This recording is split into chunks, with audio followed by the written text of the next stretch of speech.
రైతు మిత్రులారా, బొప్పాయి పంటలోని అంతర పంటగా వేసవికాలంలో టమాటా సాగు చేసిన విషయం మీకు తెలిసిందే. అయితే ఈ పంటలో మనము చనిపోయిన మొక్కల దగ్గర రీప్లేస్మెంట్గా మొక్క నాటడం జరుగుతుంది. ఈ రోజు వచ్చేసి గ్రేడ్ 3 అండి. ఈరోజు మనము టమాటాకు వచ్చేసి మనము ఫర్టిగేషన్ ఇవ్వడం జరుగుతుంది, అంటే డ్రిప్ ద్వారా మందు ఎక్కడం జరుగుతుంది.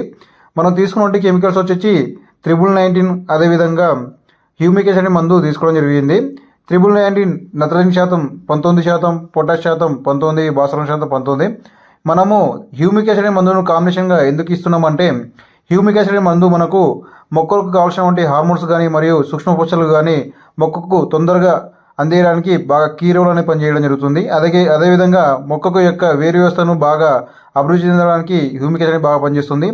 ఆమ్ల నీరు మరియు ఆల్కలీన్ నేలలో పిహెచ్ఎస్ వాల్యూస్ ఎక్కువ ఉండడం వల్ల దానికి తగ్గించడానికి హ్యూమికేషన్ అనేది చాలా అద్భుతంగా పనిచేస్తుంది. హ్యూమికేషన్ అనే మందు మనకు 30